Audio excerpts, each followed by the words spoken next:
Obrigado pelo convite de estar aqui nesse simpósio hoje. Sem dúvida nenhuma, um simpósio de extrema importância e com temas que vocês vão poder estar anotando aí de extrema relevância no nosso dia a dia de clínicos também. E a mim coube o tema de importância do sangramento no paciente com terapia antitrombótica. E aqui nós vamos frisar no paciente na coronariopatia aguda. Tema esse que tem também sido apresentado várias discussões e com altíssima frequência, porque faz parte do nosso dia a dia tentar a prevenção dessa complicação. Só um segundinho que eu estou... Então, como todos nós sabemos, vários são os estudos, vários são as atualidades no conceito do tratamento da coronariopatia, visando a eficácia e segurança dos nossos pacientes. E houve uma grande evolução no contexto do tratamento antiplaquetário, no contexto dos anticoagulantes e mesmo dos procedimentos invasivos. E nesse contexto desse tipo de tratamento, o que nós pudemos observar foi uma importante redução no número de eventos, dando ênfase aos eventos isquêmicos. Porém, com esse avançar, ou com essa utilização dessas medicações, o outro lado da balança passou a também ter um grande peso, que foram as ocorrências dos sangramentos. Então, os antitrombóticos, a terapêutica antitrombótica, somada a procedimentos de revascularização miocárdica, reduzem, sem dúvida nenhuma, eventos isquêmicos, reduzem eventos de gravidade. Porém, o sangramento passa a ter uma grande importância nesse contexto. Não só no sentido de tratarmos o sangramento de forma imediata, mas as repercussões estabelecidas por eles, no contexto de aumento ou piora de mortalidade nos nossos pacientes, seja a curto, médio ou longo prazo.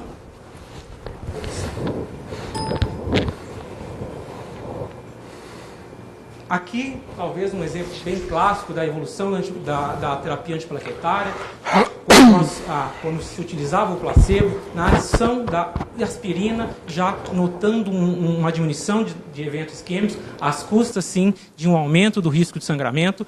Ao adicionar uma dupla antiagregação plaquetária, aqui o estudo clássico, o estudo KIR, com uma redução de 20% também nos eventos isquêmicos, às custas de um aumento de sangramento, e a semelhança depois dos novos antiplaquetários, seja no contexto do prasugrel, ou seja no contexto do ticagrelor. E poderíamos estar já colocando uma nova flecha aqui, como o Renato colocou para a gente, um novo anti-10A, que foi a rivaroxabana, que também trouxe um benefício no contexto de eventos isquêmicos, porém também às custas de um aumento do risco de sangramento.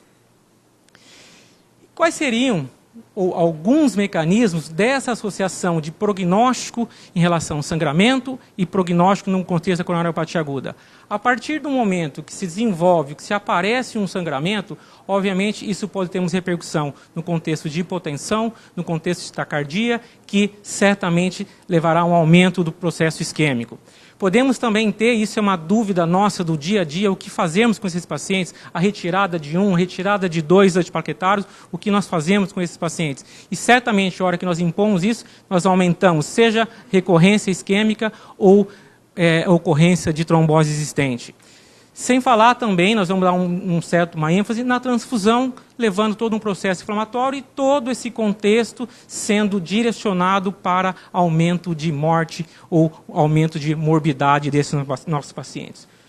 No contexto da transfusão, alguns mecanismos que seriam deletérios. Por que a transfusão poderia ser deletério para esses pacientes?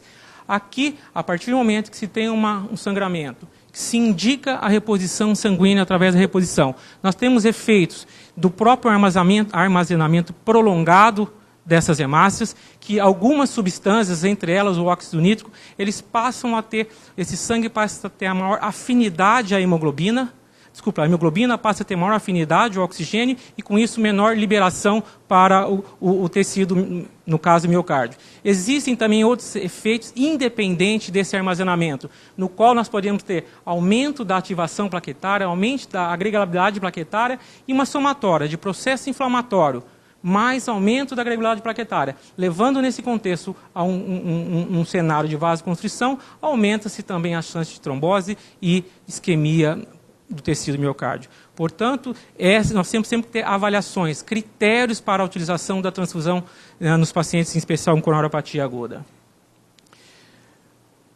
Falando de incidência do sangramento no contexto da coronariopatia aguda. Antes mesmo de falarmos desses números, nós temos que saber que a incidência ela varia muito no contexto dos estudos de coronariopatia aguda. Depende dos estudos, sejam nos estudos randomizados ou sejam nos registros. Definição. Aqui nós temos várias definições do que seriam os critérios de sangramento.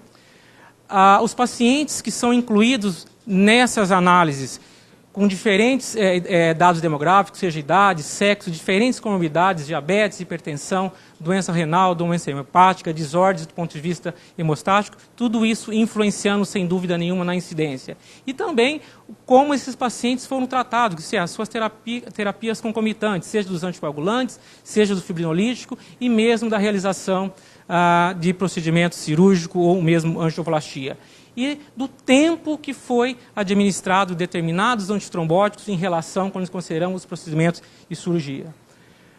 Nesse conceito também, em relação à incidência desse sangramento, quais são, talvez, uma das principais, ou algumas das razões do qual os estudos randomizados podem subestimar a ocorrência de sangramento em relação à vida real?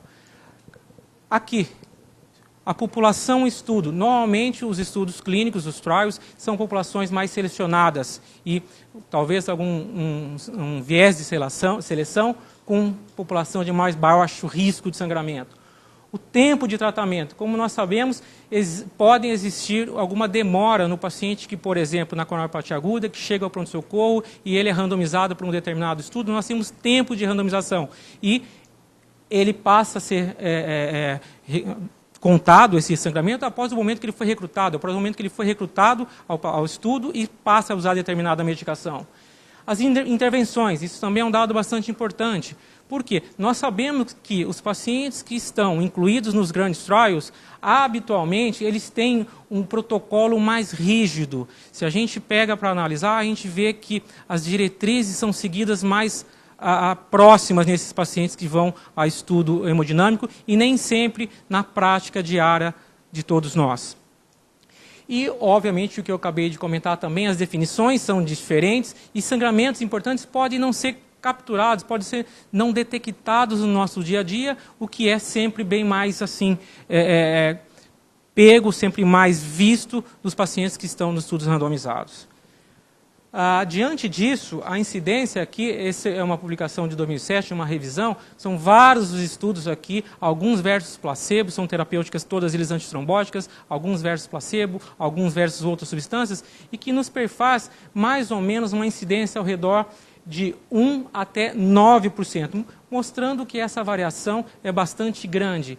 Por conta disso, dessa grande variação, por vários motivos, entre eles entre aspas, uma falta de uma grande definição, a Sociedade Internacional de Trombose passa a definir um pouco mais, assim, de uma forma igualitária, uma coisa para que todos nós tenhamos uma definição, o que seria o sangramento maior. Seria um sangramento fatal ou um sangramento numa área crítica ou em órgãos tipo intracraniano, intraespinal, intraocular, retoperitoneal, intraarticular ou pericárdico, e nos sangramentos intramuscular levando a uma síndrome compartimental. E o sangramento também causando uma queda importante aqui de 20 gramas por litro ou mais, ou que haja necessidade de 2 ou mais reposições no sentido de transfusão sanguínea.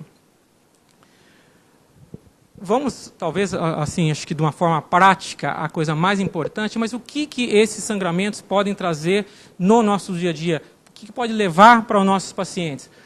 Qual seria o prognóstico, a evolução desses pacientes que têm sangramento? Aqui é uma análise do estudo Acute. O estudo Acute randomizou mais ou menos 14 mil pacientes com coronariopatia aguda sem elevação do segmento ST. Eles eram de alto ou moderado risco e todos eles iam para a angiografia nas primeiras 72 horas. No caso aqui, testava-se a heparina não fracionada com inibidor da glicoproteína 2B3A versus a bivalirudina com ou sem inibidores 2B3A. E é bastante interessante quando nós analisamos aqui à esquerda de vocês, né, em relação a infarto e sangramento maior. Notem, os senhores, que a ocorrência de infarto ou de sangramento esteve se associado de forma bastante significativa, o odds ratio de 3,1, 3,5, com mortalidade num contexto de 1 ano. Mostrando, sim, então, a importância da recorrência do infarto, mas mostrando também a importância do sangramento maior. Também, nesse contexto, a importância dos pacientes que receberam transfusão sanguínea. E como vamos desse lado, a gente pode notar que a avaliação do infarto ela foi importante, em especial no primeiro mês. Talvez na primeira semana com maior ainda, com um odds ratio bem importante que se correlacionando com mortalidade, e ela pede maior a importância. Diferente do sangramento, que isso se estende de uma forma praticamente contínua até o primeiro mês, depois tem uma queda, mas ainda permanece de forma significativa relacionada com mortalidade. Mostrando, sim, que existe essa relação de sangramento e piora de mortalidade. Aqui, saindo um pouquinho do estudo de um trial e entrando num registro, o registro Grace, que nessa análise do Dr. Moscucci em 2003, tá certo? Já demonstrava numa população de praticamente 24 mil pacientes a relação entre presença de sangramento e mau prognóstico. A ocorrência foi ao redor de 4% de sangramentos maiores, aqui sendo mais importante, obviamente, na coronariopatia mais importante, que foi a elevação do segmento ST. E notem, os senhores, que havia no paciente sem sangramento e com sangramento, seja no total ou nas diversas, nas subdivisões da coronariopatia aguda, uma importância muito grande em relação à mortalidade hospitalar. E quando se faz ou se fez uma análise ajustada por comorbidades, por apresentação clínica ou por terapias impostas intra-hospitalar, o sangramento se mantinha se associava com mortalidade de forma independente. Isso, quer dizer, a importância do sangramento no contexto total da coronariopatia aguda. Os locais de sangramento.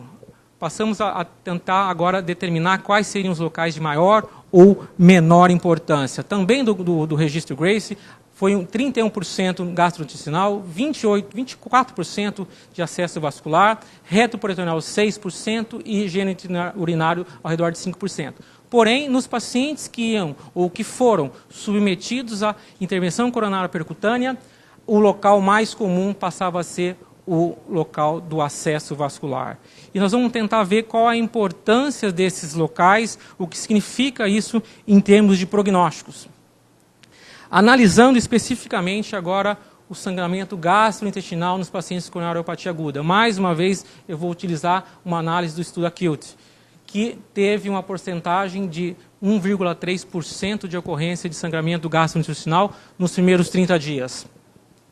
Os senhores notem aqui, são as variáveis que numa análise multivariada se correlacionaram com a ocorrência de sangramento no gastrointestinal. Seja o paciente quanto mais idoso, seja o paciente que tem uma anemia de base, seja o paciente que toma maior dosagem, vamos chamar assim, maior quantidade de antitrombóticos até a realização da angiografia, a presença de alteração de segmento ST, os tabagistas, os diabéticos e, especificamente nesse estudo, os pacientes que foram randomizados para o grupo bilivardina, que teve menor chance de ocorrência. O restante, todos eles são relações positivas, que isto é, na somatória, quem tem isso tem uma maior chance de desenvolver sangramento.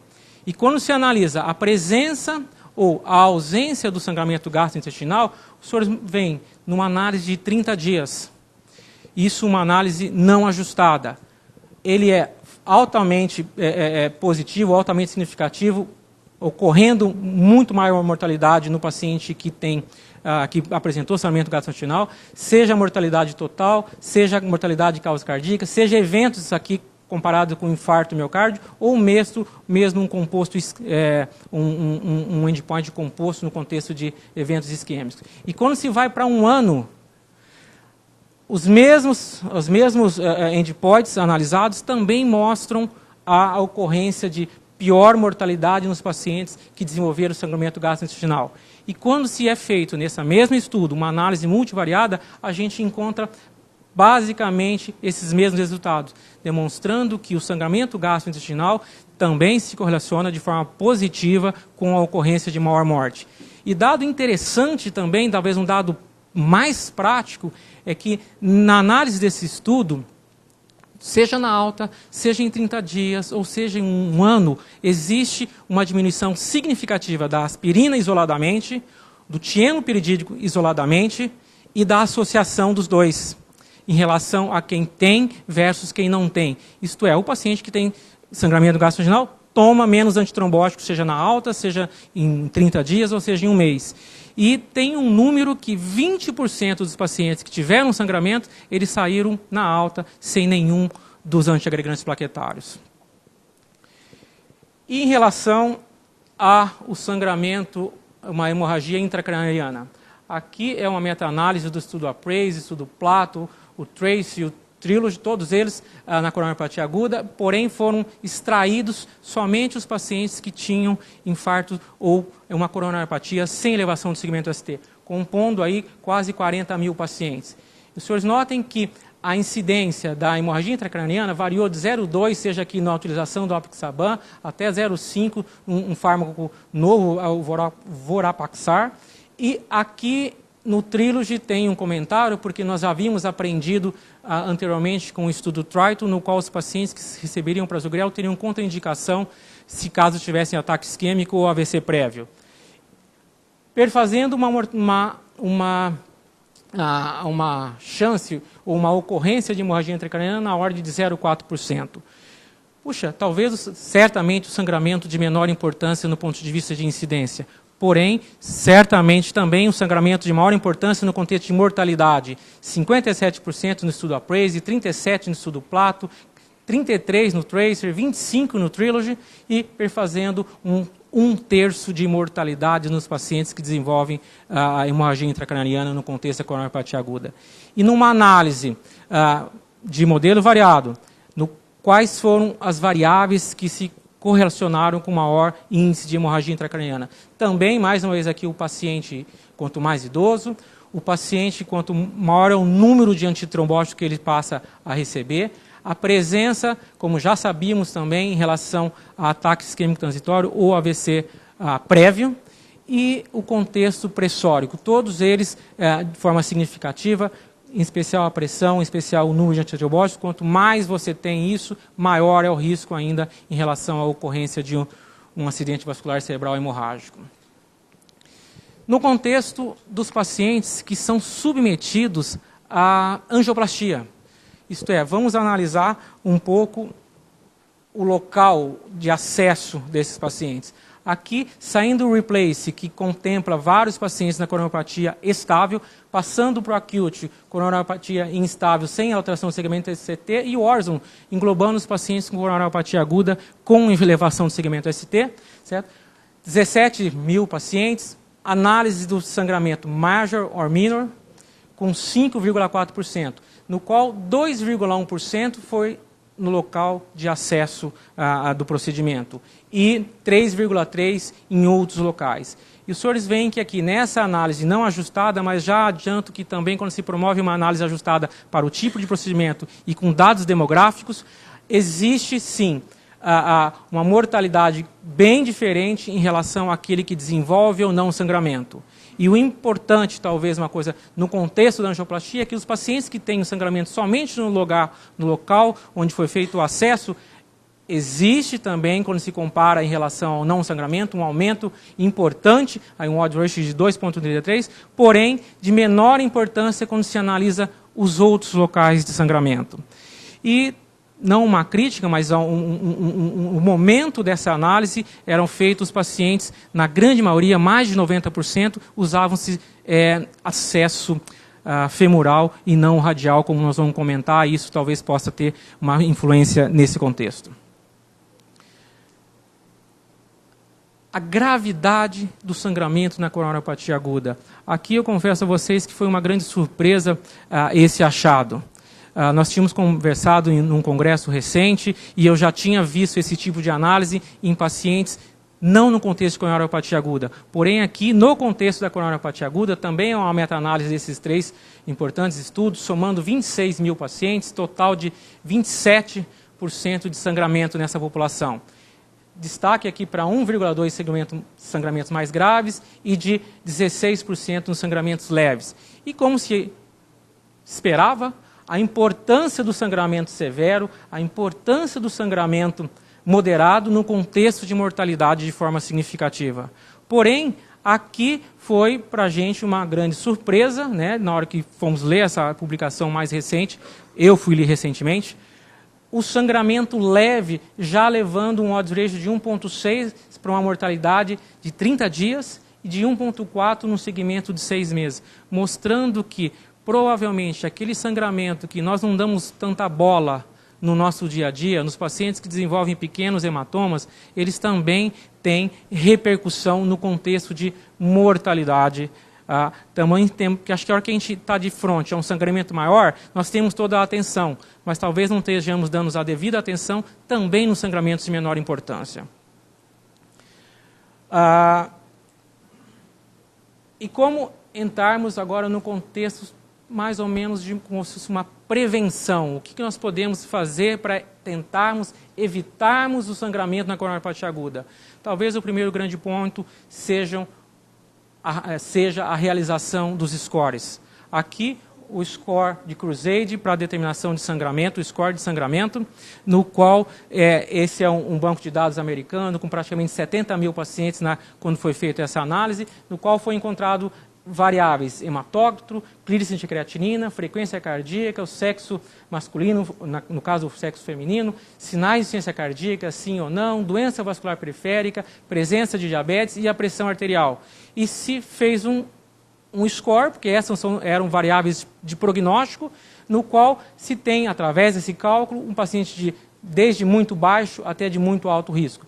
E muitas vezes causa o estranhar de não se encontrar idade nesse score. Porém, a idade ela foi contemplada no caso no clírice. A hora que foi feita a análise de clírice, ele apagou a importância da idade, mas ela está contemplada nesse contexto.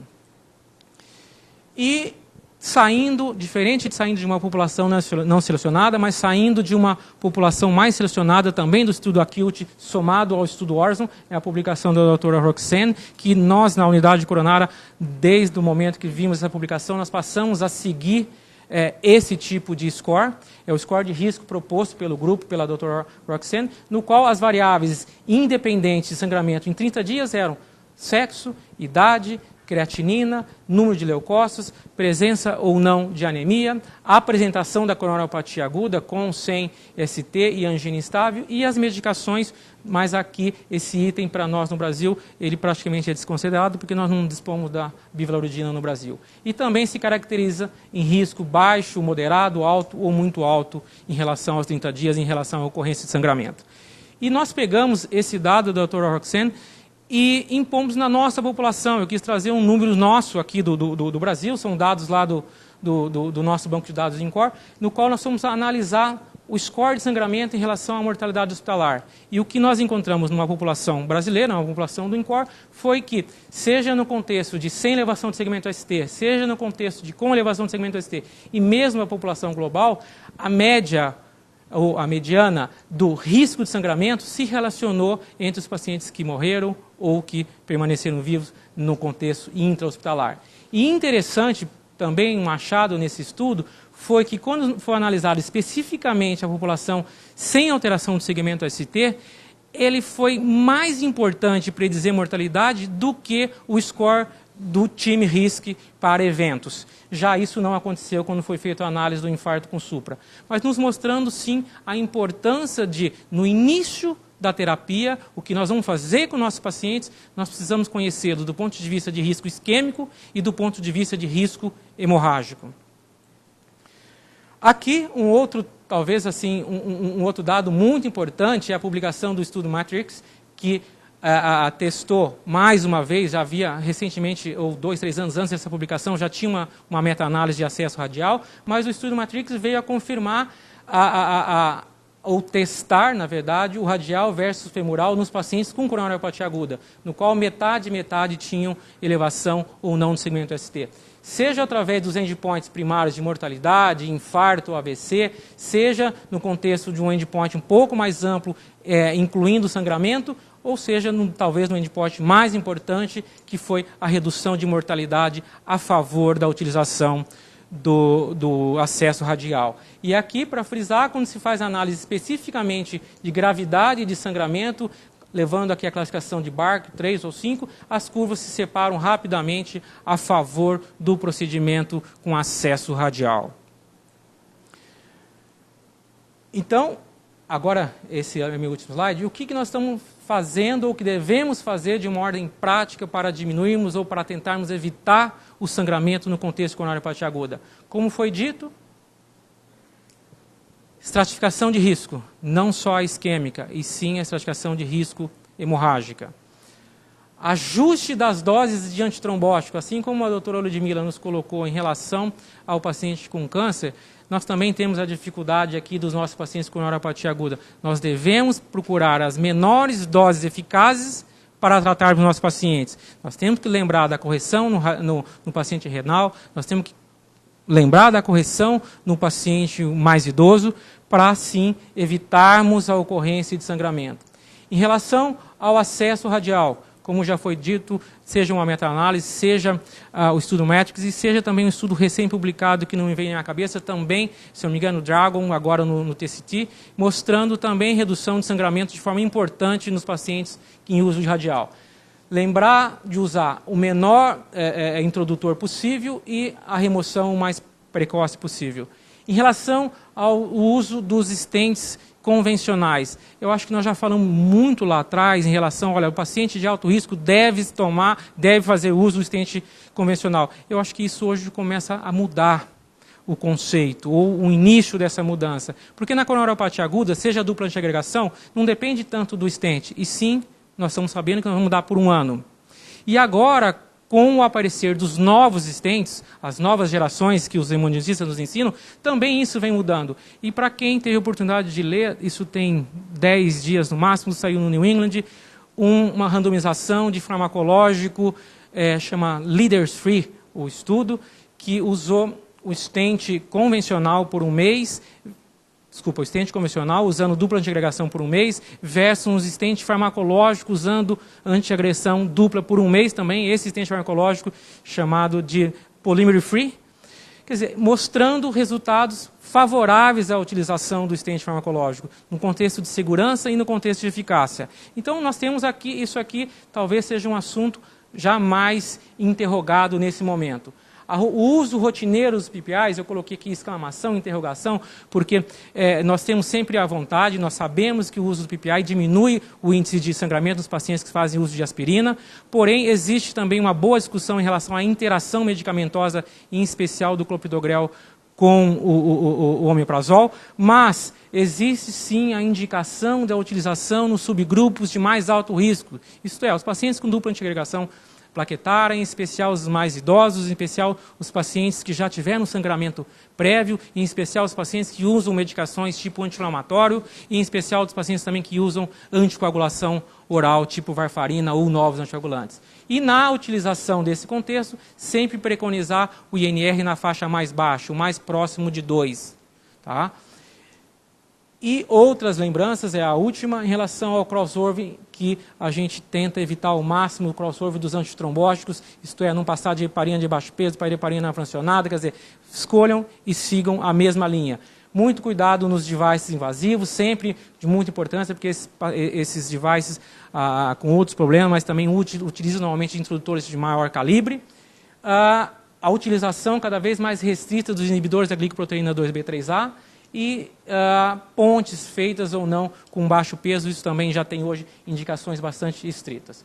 Então, para terminar, eu acho que o recado hoje é que nós falamos por muito tempo da estratificação de risco do ponto de vista isquêmico. E hoje nós temos vários motivos para pensarmos também na estratificação de risco do ponto de vista hemorrágico, e esse balanço das duas é que vai nos ditar a intensidade do tratamento e a duração do tratamento nos pacientes com coronariopatia. Obrigado.